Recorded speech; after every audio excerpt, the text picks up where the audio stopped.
Hello, denizens. Welcome to Apple Good or Evil. And if there was any episode so far that fitted this title, it's this one. I have spent a lot of time watching responses and reading about the child porn surveillance system Apple has announced. I know you're expecting my take on this, but I'm a brand guy, and that will be my perspective. And from that perspective, I can't see this advancing Apple's "we're not tracking you" brand promise that Apple has been successfully marketing. Again, I'm not going to argue the merits of what they are trying to do. Who is going to argue against trying to mitigate the spread of this garbage and reduce the number of perps who propagate it? Though, come to think of it, now that I have a vague notion of how it works, and the fact that a positive result gets handed off to authorities, how in fact does the apprehension process work?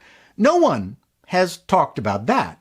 As well, all this computer AI hash stuff will probably have to go through the court system first to see if it's a viable methodology, in the same way that DNA had to go through that process to prove its efficacy in matching criminals to a crime.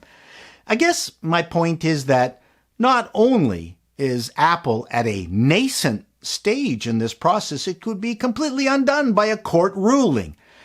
Concentrating on brand damage could be viewed as a very corporate, cynical perspective, but that's all I know. As much as we don't want to trust big tech, Apple's incessant propaganda campaign that they are the good guys and that they won't be compromising our privacy has worked. Apple holds itself up as a paragon of privacy. Tim Cook has even said privacy is a human right.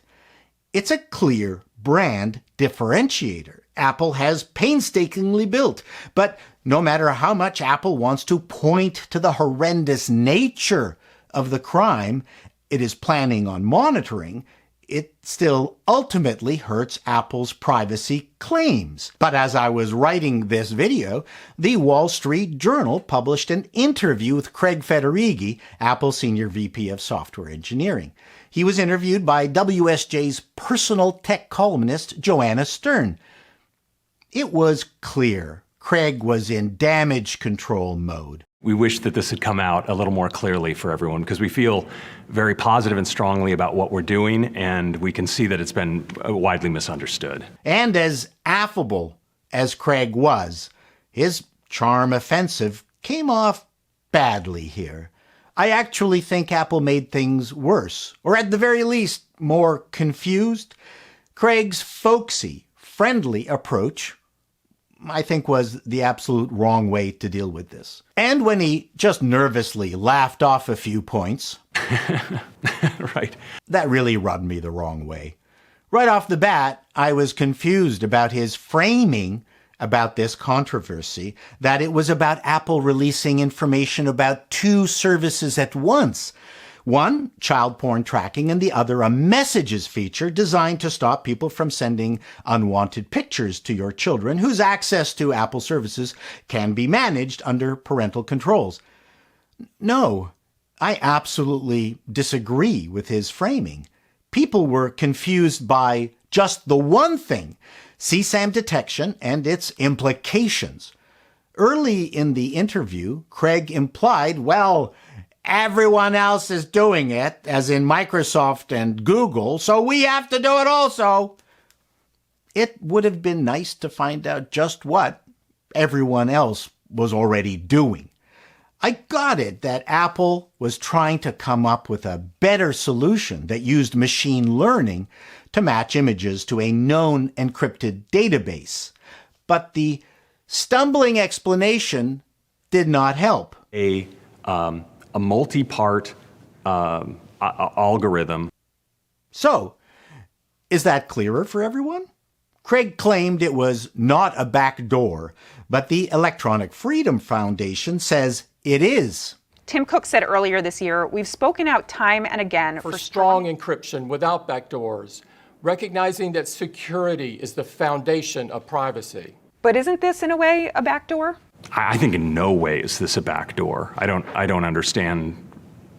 The fear is that any other country could ask Apple to change what represents a triggering image. Maybe anti-government protesters or people who have escaped an oppressive regime and are now living elsewhere in the world that maybe they want to find. Putin! Apple says that they will never allow that, but it seems that the technology can do that. We put too much faith in security promises as it is. From a brand perspective, is this going to hurt Apple now? Does Apple's audience actually care about this initiative? Haven't we already acquiesced to big tech all our privacy information? Will it hurt sales? Is big tech just anticipating government apportioning blame to them? And this is just Apple's attempt to get ahead of some antitrust legislation? The thing is, the people who traffic in this crap have been they've been warned. Will they be dumping their iPhones immediately? Maybe Apple's plan with this announcement was to simply move these sick people off to Android phones and let Google deal with it, which would be a very clever, sneaky thing to do. Now, except for this picture on my iPhone, I have no other compromising images. Thank you for watching. Apple good or evil? Please click the like button if you like this video and subscribe if you haven't. Send a link to your friends if you have any. Be seeing you.